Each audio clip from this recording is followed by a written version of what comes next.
Vous savez, le seul vrai postmoderniste que je connaisse, je crois que c'est August Strahm. Parce que non seulement il était moderniste, mais également il travaillait à la poste. Il travaillait, c'est-à-dire qu'il triait. Il travaillait. Eh oui, d'accord. C'est un peu antinomique avec cette Je me demande si c'est pas ce qui est le plus drôle, il travaillait.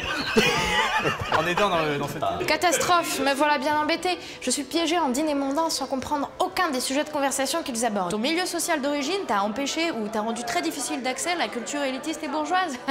Pas de souci. Voici quelques tips et astuces pour simuler une culture inexistante. Mais on t'entend.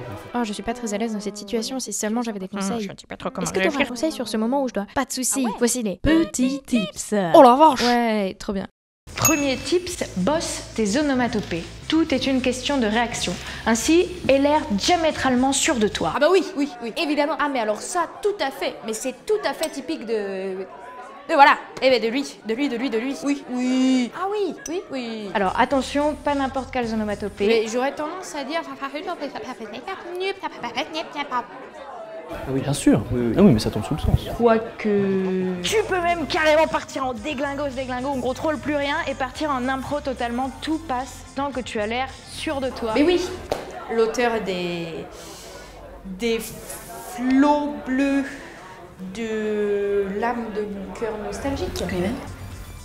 Deuxième tips, allô, suis les attitudes, imite, inspire-toi. Tu peux par exemple suivre leur rire,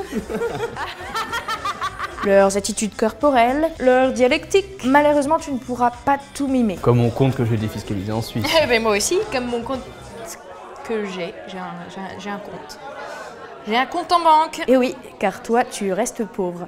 J'ai un compte. Troisième tips, une des clés pour avoir l'air absolument sûr de soi et de se centrer et d'avoir toujours les mains occupées pour éviter les petits mouvements parasites, par exemple ça. Là tout de suite, t'as l'air vraiment pas super intelligent. Évite les flûtes de champagne car tu seras vite démasqué, c'est ton pire ennemi, l'alcoolisme. Remets-toi en question mon pote. Tu disais quoi? Eh ben j'étais en train de parler du Oh développement... attends, je m'en fous. Oh là là. Mais non, parce que c'est super intéressant la question. Redis. Si, non, mais si. Oui. Quoi? Alors non, parce que je disais Quoi? juste... Je disais par Quoi? rapport... Dans le contexte Quoi? actuel... Vrai... Steve? Hey, Et ça non, va et mon non, pote? ça c'est une bouteille. Ainsi, munis-toi d'objets tout à fait au hasard qui te donneront l'air érudit et intéressé.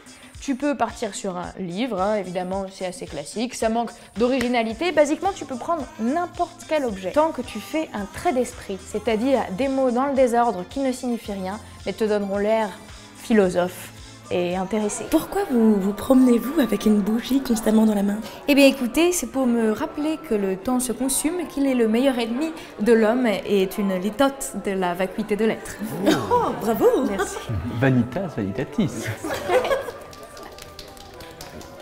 Quatrième tips, contredire pour ne rien dire. En général, tous les débats sont faits devant, alors n'hésite pas à t'y insérer en disant des mots tout à fait au hasard et surtout, en ne terminant pas du tout tes phrases. Les gens te trouveront du caractère.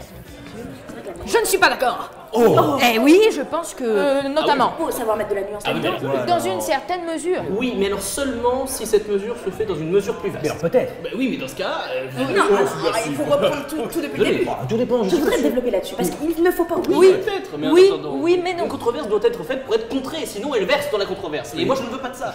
Conclusion, sion, du bois. D'aucuns diraient, regardez, lui a réussi tout seul par ses propres moyens, en travaillant alors qu'il ne venait de rien. Effectivement, il n'empêche que tu as quand même vraiment plus de chances de te retrouver à une exposition du Caravage si tes parents sont présents et avocats et que tu t'appelles Octave, que si tu viens de citer et que tu dois bosser à plein temps au McDo pour aider ta famille à boucler ses fins de mois. Vraiment plus de chances. Vraiment beaucoup. J'ai pas les pourcentages en tête, mais c'est de l'ordre de 200 000%. Et si, au lieu de dire « faites comme lui, il a travaillé, vous devez travailler pour réussir », on mettait en place un petit peu plus d'aide pour les plus démunis? Et si on donnait vraiment envie aux jeunes de culture? Et si, par exemple, on plaçait les bons professeurs dans les cités plutôt que dans le 16e? Et si, par exemple, on commençait par respecter la profession de professeur? Pardon, non mais je dis ça comme ça, c'est des petites idées. Après tout, on fait ce qu'on peut, hein. N'est-ce pas Manu? En attendant, n'aie jamais honte de ne pas savoir, de ne pas connaître. De toute façon, t'en as vécu des choses. Peut-être bien plus qu'eux. Et puis, on fait pas tous un petit peu semblant. Je comprends pas du tout ce qu'ils disent. Non mais toi non plus. T'as pas du tout fait les nains. Mais j'ai pas du tout fait les nanas, je comprends rien depuis le début. Je déteste Auguste Strahm. Et moi, j'adore Deadpool. Ah non mais j'en peux plus, moi il faut que je me déshabille parce que...